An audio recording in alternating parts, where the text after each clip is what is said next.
दुख का सबसे बड़ा कारण। एक बूढ़े आदमी की कहानी। एक आदमी ने अपने जीवन भर की पूंजी धीरे धीरे इकट्ठा करके एक बंगले की तरह आलीशान घर बनाया।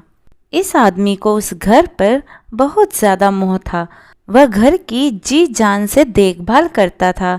छोटी मोटी प्रॉब्लम आए तो उसे तुरंत दुरुस्त कर देता था। कई बार लोगों ने उसे उस घर को बेचने की सलाह दी थी।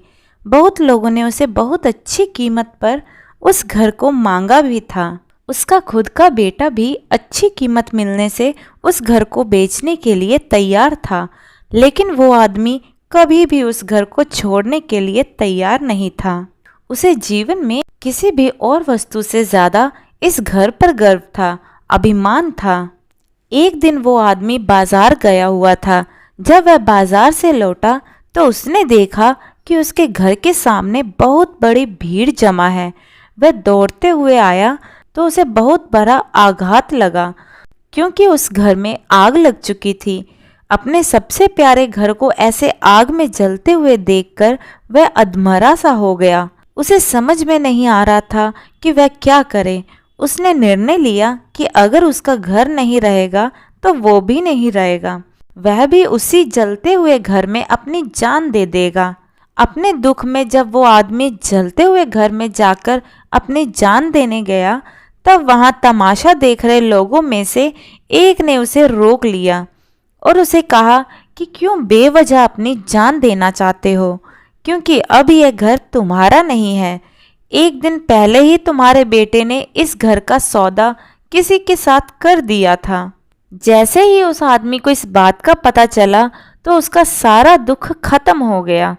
अब वह आदमी भी बाकी लोगों की तरह खड़े होकर उस घर के जलने का तमाशा देख रहा था।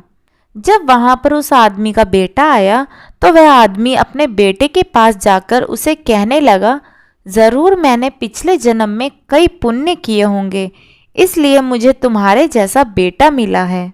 अगर तुमने इस घर को सही समय पर बेच ना दिया होता तो आज मेरी जान ही चली जाती। तुमने इस घर को सही समय पर बेचकर मेरी जान बचा ली बेटा। बाप की बातें सुनकर बेटे का मुंह उतर गया। उसने बड़े दुख के साथ कहा कि पापा, मैं इस घर का सौदा करने के लिए ज़रूर गया था, लेकिन अभी इस घर का सौदा पक्का नहीं हुआ था। ये सुनते ही आदमी का दिल फिर से बैठ गया। वह अपना सर और छाती पीट पीट कर रोने लगा और कहने लगा कि मैं बर्बाद हो गया। पहले किसी और का घर जल गया, ये जानकर जो उसे खुशी हुई थी वह अब उसका घर है, ये जानकर दुख में बदल गई।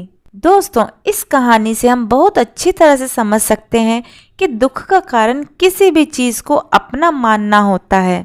जब कोई चीज़ अपनी है और वह हमें छोड़कर जाती है तो बहुत दुख होता है, लेकिन अगर वह चीज़ किसी और की है और उसके साथ कुछ भी हो जाए तो हमें दुख नहीं होता। दोस्तों, श्रीमद् भागवत गीता में भी यही लिखा है कि किसी भी वस्तु को अपना मानना ही दुख का सबसे बड़ा कारण है। इसलिए किसी भी वस्तु के साथ ज़्यादा लगाव या मोह का बंधन नहीं होना चाहिए।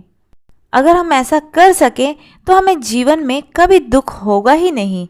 तो दोस्तों, आपको हमारी आज की यह कहानी कैसी लगी कमेंट करके ज़रूर बताइएगा।